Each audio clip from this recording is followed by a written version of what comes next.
So one of the most interesting European cars we launched here in Geneva was the Mercedes CLA, but Ed, you got one better and had a little drive of it. Yeah, we just drove it in South France, and it is a pretty interesting car. It's Mercedes' first front-wheel drive that's ever been brought to the US. So it's a much different prospect than their usual cars, but it packs a lot of style and some pretty good performance into a sub $30,000 car. So for them, that's a really big deal. They think they're going to really attract a whole new crowd to a segment that they've never really played in. Because who exactly are they after with this car? They're after people that probably have never considered a Mercedes before. Pretty much people who thought of it as just out of reach. And they brought it down under that $30,000 barrier where they think people will look at it and say, you know, that's something I can stretch to, and it's worth a stretch because I like the style of the car. It's very unique looking, kind of they call it a four-door coupe, but it's really a sedan. And it has a four-cylinder turbo engine, so it's got power, but it's also efficient. You know, it's got a whole sort of neat package for something at that price point.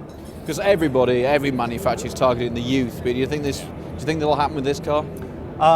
It'll certainly do better than some of their current products. It's got all the technology that people would want, you know, iPod connectivity, Bluetooth, all those kinds of things.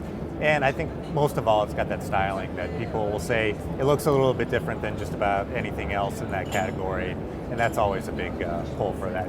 And to be honest, it doesn't really look like a $30,000 car. No, I mean, it's really, they're calling it the baby CLS.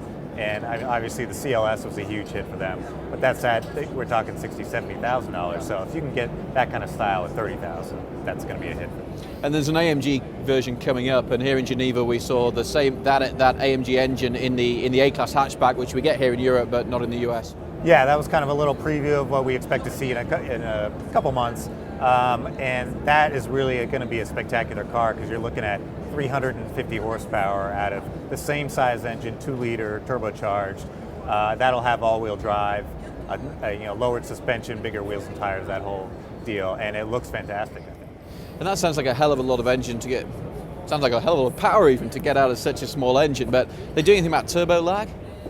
They have a special system. They have a special name for it, but essentially it's trying to use the valve timing to draw out the cylinder charge, all sorts of complicated turbo stuff, but essentially what they're saying is no turbo lag, nothing like that, even with only 2 liters of displacement. So I think it's going to be incredibly fast, and I mean that's a car that won't have a lot of equals in that category. And a big challenge to make it sound good.